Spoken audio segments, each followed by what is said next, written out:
Pak Saudara, karena sangat penting, segala sesuatu itu diawali dari dalam keluarga. Keluarga adalah tempat pertama kita mengaplikasikan firman Tuhan.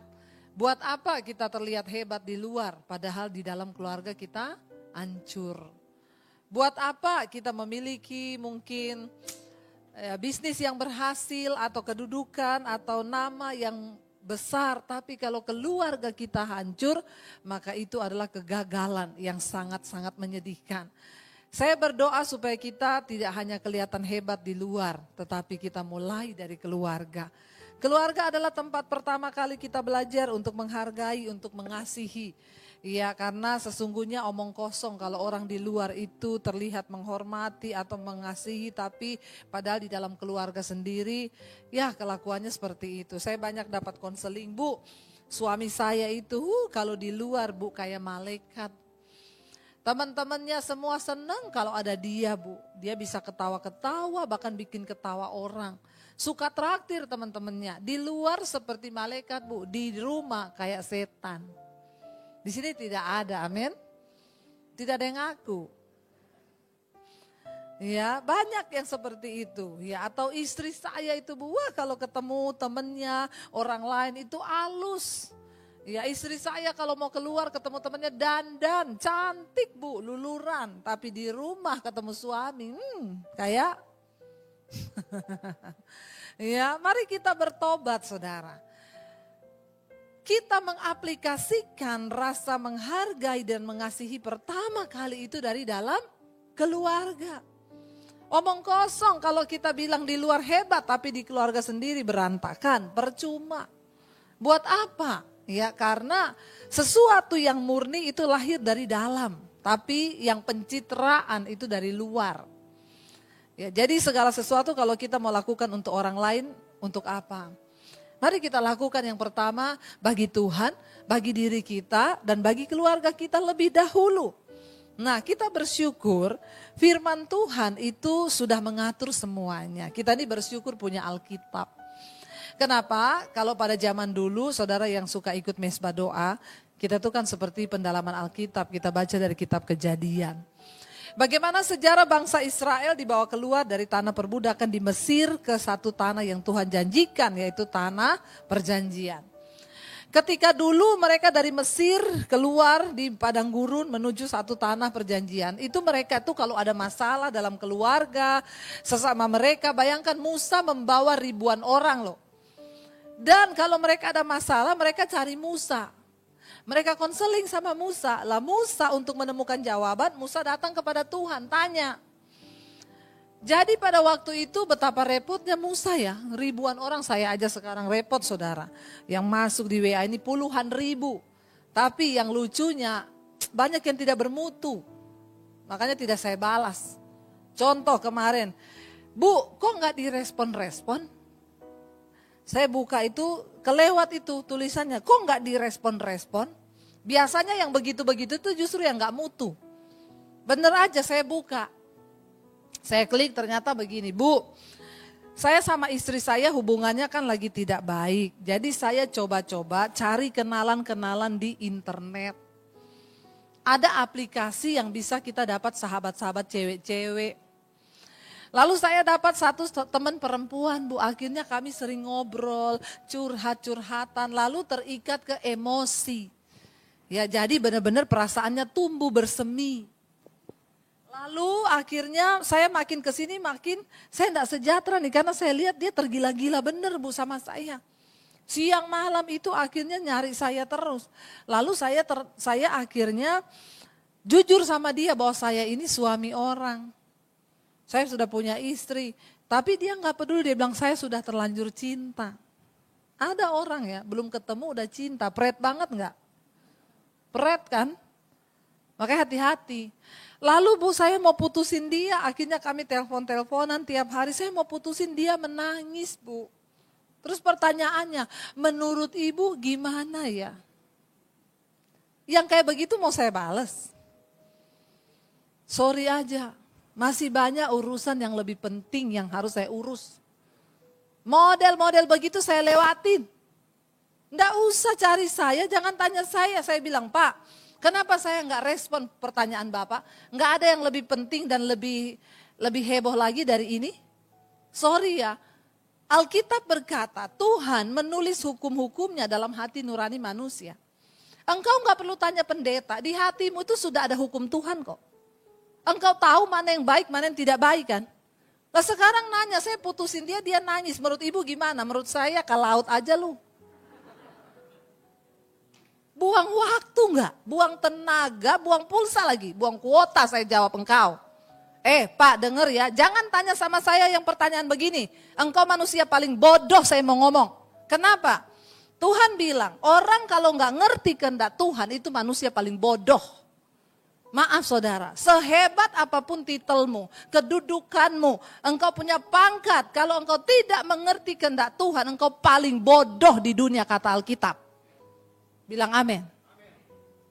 Nggak usah main-main sekarang. Ya, bodoh engkau. Bapak kenapa tanya sama saya yang begitu?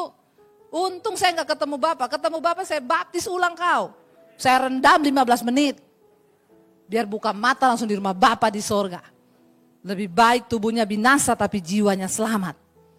Orang sudah selingkuh, tanya sama saya menurut ibu bagaimana? Dia menangis bu. Aduh, saudara, yang kayak begini, ya orang sudah di bulan, lu masih di bawah tanah.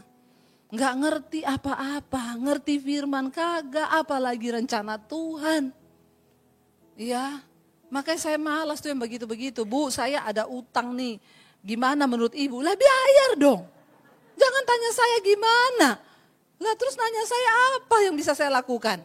Ya saya dulu juga utang gak pernah hubungi siapa-siapa, doa pakai lutut minta Tuhan bekerja. Jangan cari manusia karena firman Tuhan terkutuklah orang yang mengandalkan manusia. Cari Tuhan, sudah bu sudah cari Tuhan tapi belum ada jawaban. Terus maksud lo buntut-buntutnya bisa gak pinjem 6 juta pret. Tuh banyak tuh orang Kristen yang kayak begitu saudara. Ya ayo kita ngerti yuk. Alkitab berkata kita ini diberi, akhirnya Tuhan berfirman kepada Musa, gini Musa ya, biar kamu gak bolak-balik tanya aku beri hukum untuk bangsa ini. Suruh mereka turuti hukum-hukumku, supaya hidup mereka teratur, supaya hidup mereka sejahtera, supaya mereka aman. Kalau menuruti firman. Tapi kalau mau bikin jalan sendiri, ya selamat menikmati. Ya kayak Bapak tadi iseng-iseng cari kenalan di online.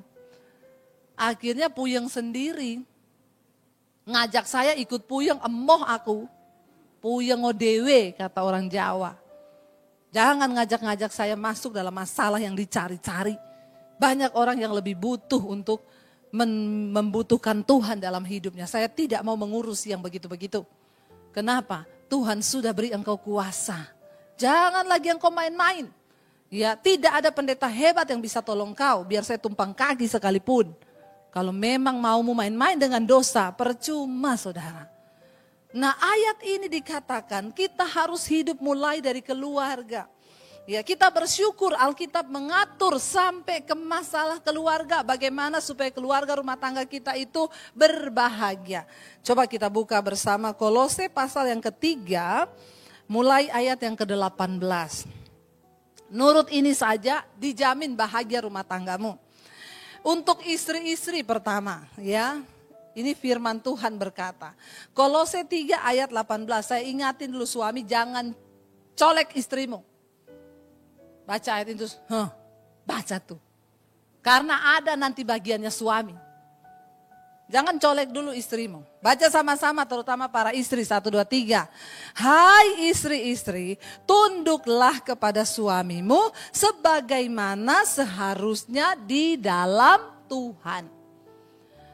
Istri kita wajib tunduk kepada suami. Kata firman Tuhan. Seharusnya, sebagaimana seharusnya di dalam Tuhan. Jadi bapak-bapak, istrimu itu nurut kepadamu selama engkau juga ada di dalam Tuhan.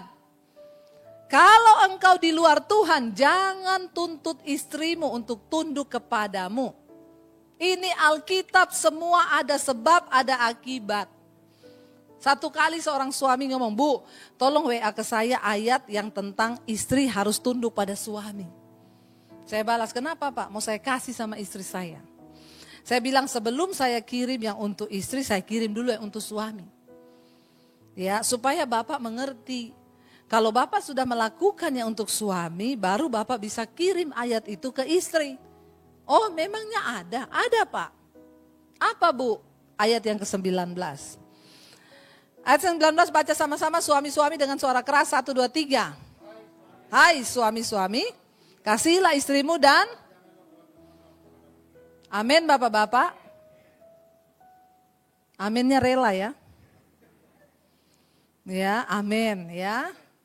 Jadi saya bilang, Pak, ini ayat yang buat Bapak dulu.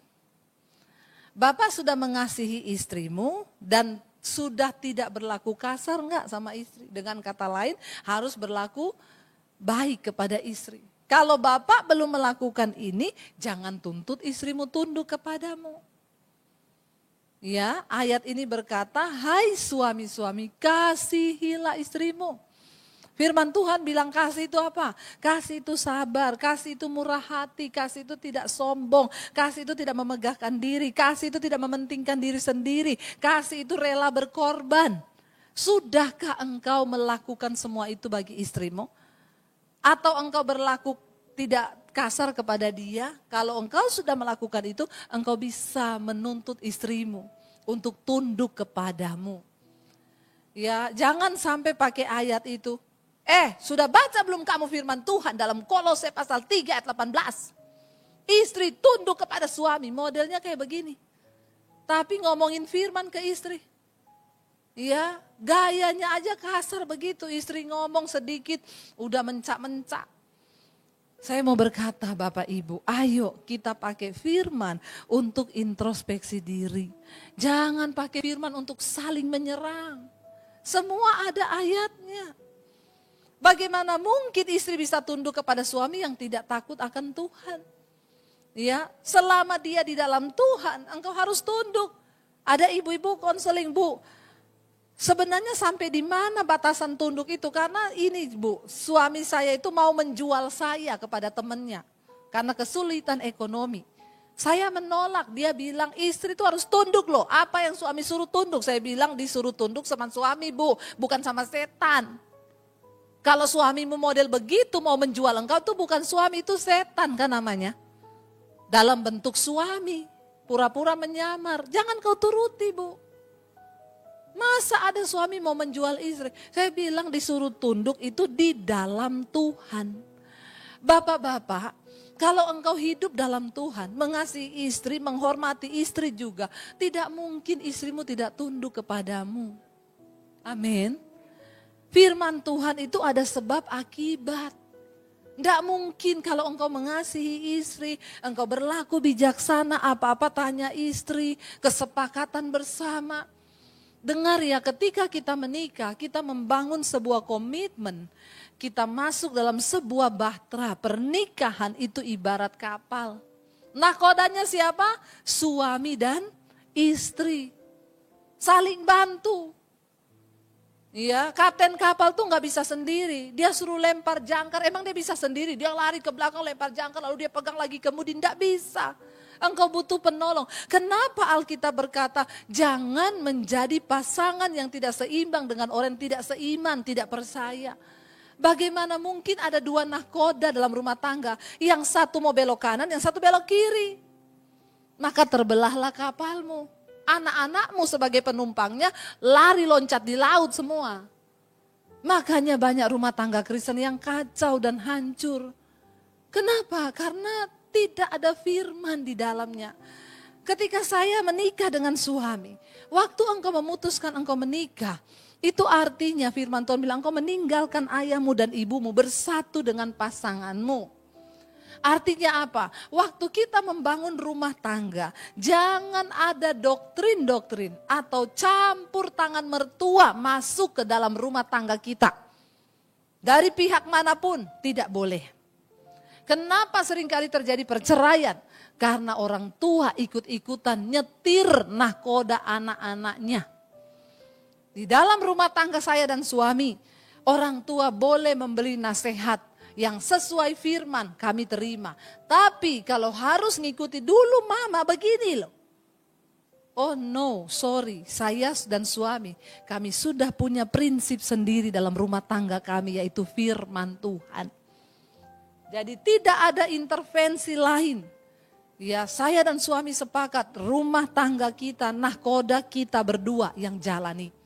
Kenapa banyak perceraian? Kemarin ada seorang ibu konseling, Bu, suami saya selingkuh. Dan mertua saya mendukung dia selingkuh. Bahkan kata mertua saya, kamu ceraikan istrimu, kamu nikah sama ini, yang ini baik, sering kasih mama uang, pret. Mertua mata duitan. Siapa yang kasih duit dia bilang baik. Padahal pelakor itu memang deketinya dengan uang. Pinter pelakor zaman now, dia dekati mertua, kasih duit biar mertua jatuh hati. Masa akhirnya mendukung untuk cerai dengan istri. Jadi istrinya bilang, saya juga bingung Bu, saya tiba-tiba dipanggil pengadilan, dia sudah ya menggugat cerai saya. Apa yang harus saya lakukan? Ibu tetap bertahan, jangan mau tanda tangan. Sampai pada akhirnya kalaupun pengadilan memutuskan secara sepihak, mungkin karena dia bayar, ibu bilang kamu yang tanggung dosanya dan kutuknya, itu kamu yang tanggung, bukan saya. Tetap berdoa buat suamimu. Kenapa? Karena campur tangan mertua. Kita kalau hari ini sebagai mertua, please, Anda hanya bisa mendoakan anak-anakmu, menantumu, beri nasihat firman, tapi jangan ikut mengatur rumah tangga mereka. Nanti apalagi suami, kata mama saya ya, kamu itu kalau jadi istri gini, itu mama saya loh kayak begitu, kau nikah saja sama mamamu. Waktu engkau menikah istrimu orang yang terdekatmu. Ya, saya pun mempraktekkan itu. Jangan bawa masuk aturan-aturan dari keluargamu yang dulu. Kita begitu menikah, kita punya, kita ini menikah ya iya, kita bangun pernikahan kita di atas dasar firman. Karena tidak ada orang cocok saudara. Saya sama suami tidak cocok sampai hari ini. Tapi apa yang mencocokkan kami? Firman Tuhan. Kalau bicara cocok, emang bisa cocok kita dua pikiran? Enggak akan pernah bisa cocok. Tapi firman Tuhan sanggup mencocokkan kita. Asal suami tunduk kepada firman, istri tunduk kepada firman. Itulah kunci kebahagiaan dalam rumah tangga. Ya, bagaimana kita bisa saling menghargai dan mengasihi di dalam rumah. Ya, ayo lakukan prinsip firman. Tidak ada cara lain. Alkitab sudah mengajarkan. Bapak-bapak, salah satu cara engkau tidak berlaku kasar kepada istrimu. Waktu engkau menikah, engkau punya istri. Kalau engkau pergi keluar rumah mau apapun, pamit enggak sama istri? Bapak-bapak di sini pamit? Puji Tuhan. Haleluya, yang di sana enggak pamit. Di sini semua pamit. Puji Tuhan, haleluya 12 kali. Ya, pamit bukan cuma pemberitahuan loh, pamit. Pamit artinya apa? Kalau boleh, kalau enggak. Kita saling menghargai, istri pun begitu. Ya, saya ini kalau mau pulang kampung atau mau ke mana ketemu keluarga, tanya dulu aku ini udah lama loh enggak pulang kampung, boleh enggak saya pulang? Kadang enggak usah, ini kita lagi oke. Atau kadang boleh 3 hari tok, enggak boleh lewat. Ya jangan lewat. Waktu kita menikah ada hal-hal yang harus kita korbankan. Dulu mungkin kita seharian bisa kumpul sama teman. Seminggu sekali kita bisa ketemu teman. Ketika kita menikah berbeda. Nah kalau engkau gak mau lepaskan itu jangan nikah. Karena menikah dengan lajang itu beda. Ya. Saya sama suami begitu, saya tanya sama suami saya, kamu gak punya sahabat ya? Kata orang-orang itu suami itu harus punya teman buat curhat, buat apa? Kata suami saya, buat apa saya curhat sama orang? Kamu itu sudah jadi sahabat sejatiku. Saya pun begitu, saya gak punya sahabat. Saya tidak pernah curhat kepada siapapun. Saya curhat kepada suami. Suami curhat kepada saya, kita bukan hanya suami istri, kita sahabat. Amin. Waktu kita membangun itu dalam Tuhan luar biasa. Saya sama suami saya tuh gak pernah pisah loh. Setiap hari sampai anak saya tanya gini, Mami itu gak bosan tuh berduaan terus sama papi. Saya jawab sama anak saya, kadang bosan juga sih. Tapi mau bagaimana ya, memang gak bisa jalan sendiri-sendiri. Ya, ya karena kita ya apa ya, orang suami saya aja mau ke ATM, nunggu, saya katanya tadi kamu mau ke ATM. Ya enak sih kalau kamu temenin, astaga cuma ke ATM, berangkat sendiri aja. Nggak ada temen ngobrol di mobil, ayo berdua saudara. Jadi kita itu sudah sebagai sepasang sepatu. Nggak ada kan orang pakai sepatu kiri tok. Ya kan kiri kanan harus jalan berdampingan. Bener-bener. Iya, saya aja kadang kalau mau ini aku mau ini ya, mau cuci muka misalnya sendiri. Kenapa sendiri? Aku mau nyetir sendiri. Kenapa sendiri? Tak temeni. Mau biar sekali-sekali sendiri, nggak boleh. Jadi saudara, saya melihat ya ketika kita membangun sesuai firman. Nah sampai hari ini, saya melayani suami. Bangun pagi, saya bikinin dia jus, saya siapin sarapannya. Sekarang kami bangun pagi minum rempah-rempah. Makin tua kan bapak-bapak. Ya, jadi makin ngerti kesehatan ya. Bangun pagi jangan dulu makan roti, itu racun-racun, masih bangun pagi itu perut kosong, ya saya bikin serai diirisi, jahe diirisi, kunyit diirisi, diseduh pakai air panas, kasih kayu manis, jeruk sama madu. Itu pagi hari, supaya usus kita tuh bersih. Ya tubuh ini bait Allah, jangan pagi sudah roti 3 biji. Ya berat, ya ususmu berat untuk lebih ringan di badan. Ya, tanpa terasa juga makin turun kan, saya makin turun kan saudara. Ya, enggak usah yang aneh-aneh saudara. Saya melihat ketika kita, nah saya melakukan itu, saya melayani suami. Apa yang saya minum saya kasih buat dia. Apa yang saya makan saya beri buat dia. Tanpa dia minta. Kenapa saya melakukan itu? Karena dia suami yang mengasihi saya. Dia suami yang tidak pernah berbuat kasar kepada saya.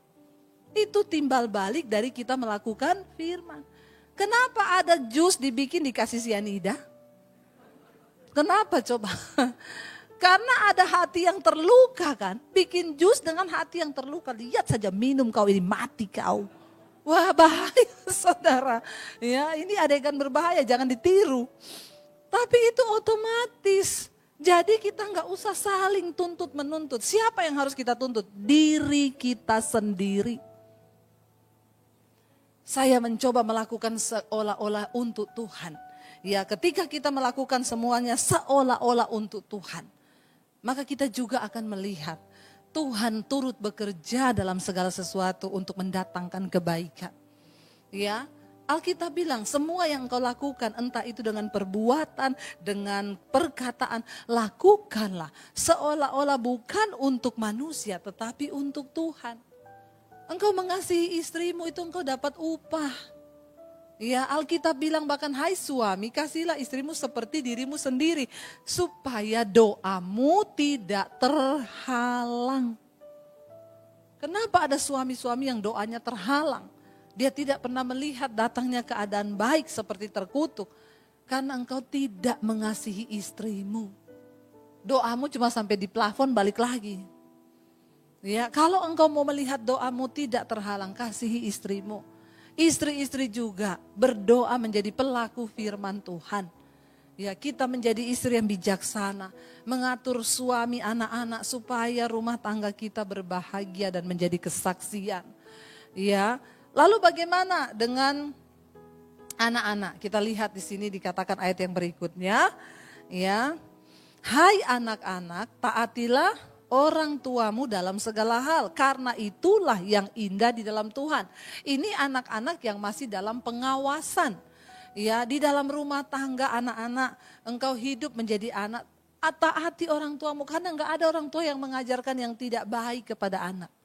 Ya, dia pasti mengajarkan yang baik kepada anak. Dan lebih lagi bagi para orang tua, bagaimana kita menghasilkan anak-anak yang taat. Kita dulu yang harus menjadi teladan di dalam hal menjadi pelaku-pelaku firman Tuhan. Jangan hanya berteori, kenapa? Keteladanan hidup kita itu berbicara lebih keras daripada perkataan kita. Engkau mau ngomong dari A sampai Z, kalau engkau tidak menjadi teladan, itu omong kosong. Tapi kalau engkau menjadi pelaku firman, engkau tidak perlu ngomong. Anak-anakmu melihat imanmu. Anak-anakmu melihat hidupmu. Anak-anakmu mengerti ketaatanmu. Dan itu menjadi warisan yang sampai pada kekekalan.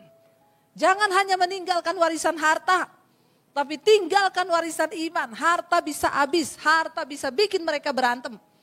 Sekarang saya banyak layani orang-orang tua yang mau ninggalin warisan, bingung mau ngomong. Kenapa? Saya sudah kasih bu anak saya bagian, dia gak puas. Iri sama kakaknya yang saya kasih ini. Makanya mending gak usah dikasih bu. Daripada bikin berantem. Kadang anak tuh gak tahu diri juga. Gak tahu diri, udah gak kerja, orang tua cari duit, dikasih warisan masih berantem. Tahu diri gak? Kalau saya, kalian berantem, saya tarik ini warisan. Kalau saya sih, semoga ada warisan besok buat anak-anak. Ya, lu berantem, saya tarik, tak kasih panti asuhan, tak kasih buat pembangunan gereja di desa. Daripada lu pada berantem. Ya, coba taat ya. Anak harus taat kepada orang tua. Tinggalkan warisan iman bagi mereka. Karena itu sebagai orang tua, mari kita menjadi teladan ya. Kita nggak perlu banyak ngomong, ajar kepada anak-anak kita. Saya mengajarkan iman kepada mereka. Saya menceritakan perjuangan saya mengikut Tuhan. Setiap kesusahan kami ceritakan kepada anak-anak. Kami ajak mereka berdoa bersama. Waktu kami melihat mujizat, kami cerita nih Tuhan itu ada. Jadi mereka percaya Tuhan itu ada. Mereka percaya Tuhan itu hidup. Anak-anak sekarang saudara lihat, kenapa masih SMP aja udah pacaran. Karena tidak dapat kasih sayang dalam keluarga. Dia lihat mama papanya berantem terus, hati-hati saudara. Engkau yang tukang berantem. Anakmu melihat itu, dia kurang perhatian. Dia lihat mama papa ribut terus, dia cari perhatian dan kasih sayang itu di luar. Makanya sekarang banyak anak-anak remaja ABG udah jadi simpenan om-om. Ya banyak yang nyari sugar daddy. Karena dia gambaran bapak di luar itu sugar daddy, masih muda kaya. Kalau udah tua kena diabetes, penyakit gula, jadi daddy sugar. Bapak-bapak diabetes. Bapak-bapak jangan sombong ya. Sok melihara anak-anak ABG lagi. Tapi ini semua terjadi. Ya, kenapa saudara? Karena mereka tidak melihat contoh dalam keluarga. Ayat berikutnya berkata, ini bisa menjadi ya peringatan bagi bapak-bapak. Hai bapak-bapak, bapak-bapak baca sama-sama. Hai bapak-bapak, janganlah sakiti hati anakmu supaya jangan tawar hatinya. Anak kalau sudah tawar jadi homoseksual, jadi lesbi, penyimpangan seksual terjadi. Kenapa? Karena banyak anak yang tawar hati sama bapak. Waktu bapak selingkuh, anak lihat mamanya meneteskan air mata, dia pahit hatinya. Apalagi berulang-ulang dilakukan, anak pahit hati, jadi tawar. Kenapa saudara? Kenapa bapak-bapak bukan ibu-ibu di sini dikatakan? Karena bapak, kepala keluarga, engkau adalah gambar Allah, wakil Allah di dalam keluargamu. Jadi anak-anak melihat gambar Allah itu lewat ayah.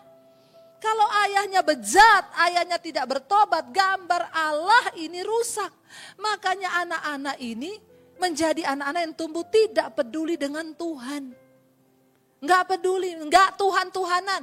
Bapakku aja model kayak begitu. Akhirnya jadilah dia homo. Saya banyak layani orang homo. Keterangannya kenapa? Aku pahit bu sama papaku. Aku lihat bagaimana perlakuannya kepada mamaku. Saya layani orang lesbi, jawabannya sama. Ini terjadi. Jadi tidak ada satu-satunya alasan, tidak ada alasan lain kenapa banyak dosa masuk kepada keturunan orang-orang Kristen. Itu karena dosa orang tua. Mari kita bertobat. Orang tua harus menjadi berkat.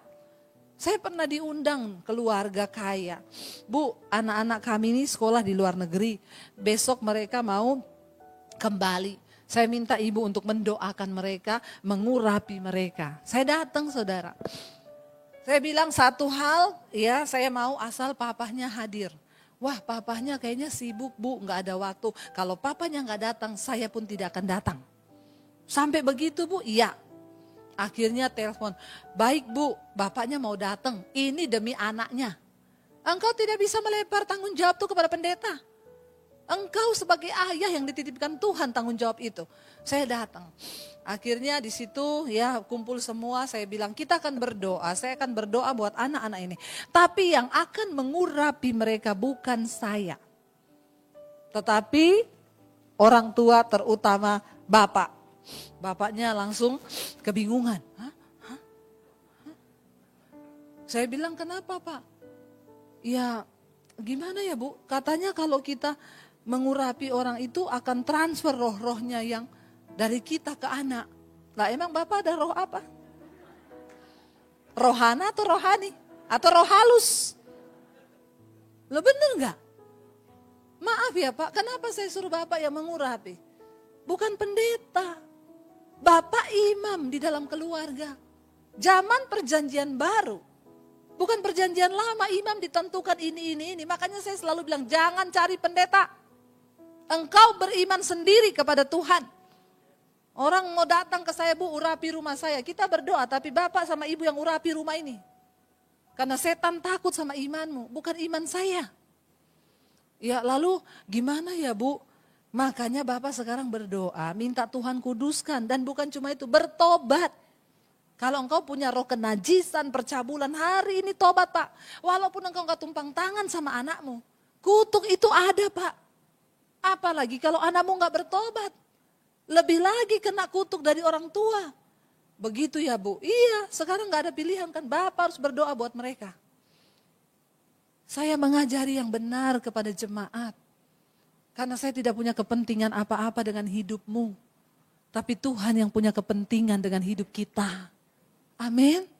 Tuhan mau kita hidup dalam damai sejahtera. Rancangannya bukan kecelakaan. Tapi kembali lagi kita nih mau gak nurut. Mau gak kita nurut sama apa yang Tuhan ajarkan. Bapak-bapak jangan sakiti hati anakmu. Supaya tidak tawar hatinya. Kenapa bukan ibu-ibu? Suami saya tanya saya, kenapa bukan ibu-ibu ya bapak-bapak? Saya bilang pertama, mungkin karena ibu-ibu itu yang mengandung. 9 bulan, anak itu 1 detak jantung, dia hidup dari ibu, makanannya ibu dia ambil, kalsiumnya ibu dia ambil. Jadi emosi anak dengan ibu itu sama. Tidak ada ibu yang bisa berbuat jahat kepada anaknya. Karena dia tahu bagaimana sulit dia hamil dan dia membesarkan anaknya dalam kandungannya. Tapi bapak kadang-kadang gak seperti itu. Ya, bapak itu tidak punya ikatan emosi, makanya hati-hati. Engkau bentak anak, itu bisa bikin dia sakit hati. Ya, makanya boleh pukul anak, boleh nggak? Boleh, waktu masih kecil. Saya dulu selalu menyiapkan rotan kecil begini, namanya rotan kasih. Saya bilang sama anak-anak saya, ini rotan kasih ya. Kamu kalau berbuat yang tidak baik, mami sudah ngomong mandi paling sore itu jam 5. Itu demi kebaikanmu. Supaya paru-parumu bagus. Kamu mandi telat, maka rotan ini akan melayang di kaki. Pukul di kaki, jangan di kepala. Sambil ngomong, mati kau, wah bertobat. Alkitab bilang, ajar anakmu dengan rotan, tapi jangan inginkan kematiannya. Karena kalau engkau membenci rotan bagi anakmu, maka anakmu akan menjadi kesusahanmu di hari tuamu. Itu kata firman Tuhan. Jadi saya bilang sama anak saya, ini rotan kasih. Kalau sampai mami pukul kamu, ayatnya ini, sini tak suruh baca. Amsal. Punggung orang bebal meminta pukulan. Kalau sampai mami pukul kamu pakai rotan, itu bukan karena mami yang mau pukul. Tapi punggungmu yang minta, pukul dong, pukul dong, pukul dong. Kenapa? Karena kamu sudah diajari yang baik, tapi kamu bebal. Orang bebal tahu yang baik tapi gak mau melakukan. Itu namanya bebal. Jadi maaf kalau mami pukul, itu karena kamu yang minta. Mereka mengerti. Ya, saya pukul sampai umur SD saja. Kalau sudah SMP, kita pukul, yang sakit bukan kakinya, tapi hatinya. Jadi luka batin anak. Cuma kenapa ayat ini bilang bapak? Karena ibu, mungkin ibu, sepukul-pukulnya ibu kepada anak itu gak sakit hati. Itu karena ada ikatan batin. Tapi kalau bapak, Bisa bikin anak sakit hati, apalagi kelakuanmu yang gak bertobat. Engkau selingkuh, istrimu menangis, anakmu lihat, langsung itu tawar hatinya terhadap engkau. Engkau mau bicara 1000 kata pun, tidak ada yang masuk di pikirannya. Karena keteladanmu sudah rusak. Saudara, mari kita berdoa hari-hari ini supaya keluarga kita semakin dibawa kepada Kristus. Amin.